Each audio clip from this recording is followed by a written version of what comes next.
want to bring in Alfredo, too, because this headline unemployment rate, 3.6%. You know, average person is going to read in USA Today, that's the headline, and think that the labor market is strong, and it has been. But that doesn't speak to the larger economic picture in this country right now. Sticky inflation, people still struggling. They're paying more for things longer. Their savings have dwindled. Their credit card bills are piling up. Like, there's so much to think about here. Yeah, absolutely, Jackie. I'm actually not surprised with the number because, you know, when we overall look at the jobs report, we also look at the JOLTS report, which is short for the Job Openings and Labor Turnover Summary, comes out of the Bureau of Labor Statistics. When you actually peel the onion on that, you actually see that the quit rate is actually slowing down overall. So how employees feel about moving from job to job is pretty much where it was in pre-pandemic levels. And so people are feeling less secure about the jobs. And then overall, also, our small business owners are not feeling that great about the economy. They've been hit with inflation. They've been hit with, you know, overall labor shortages. And right now, they basically have put a pause on hiring. And in fact, 2/3 of our small business owners are not feeling great about the economy in the next 3 months. They don't want to hire and they don't want to increase wages. Yeah, and that's a really important point.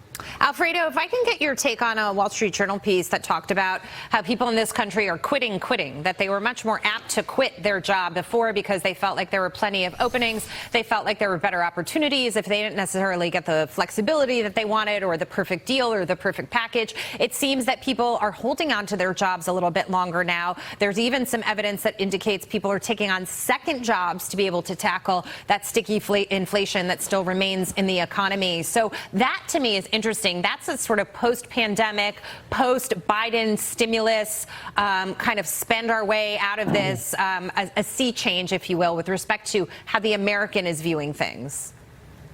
Yeah, Jackie, absolutely. And again, that's something that we look at every month along with the jobs report. It's the JOLTS report. There's been a 17% decrease actually in the quit rates amongst those firms that employ 50 to 250 employees. So again, the larger of the small businesses, but remember that 2/3 of new job growth is in the hands of small businesses. And again, according to our monthly national small business poll, the SBIQ, we actually have seen a forward-looking pause from our small business owners. And this is what I think is really going on here, is that we are seeing a slowdown. And also, by the way, the average work week has been going down pretty consistently. So I haven't had a chance to see if it did on this report as well. But that means when you combine basically that average work week going down with the sky high inflation, 16% inflation, 17% overall during Biden's term, the average American is getting poorer and poorer every day. And by the way, when we also talk about the resiliency of the consumer and look at the demand, that is an artificial demand that is really pretty much propped up by credit cards. Yeah. I think Steve said this as well. Credit card debt is at a record high. Savings rates are at record lows. And so we shouldn't be celebrating the consumer spending because, frankly, they're spending money they don't have. They don't have. And those two things are going in the wrong direction when it comes to savings and debt. To your question about the work week, U.S. June average work week, all private workers, 34.4 hours. So your reaction to that? Okay, so it's going down. It's going down. Yeah, so it is going down. So again, that's the concern because, you know, employers do not want to really fire people or let people go overall.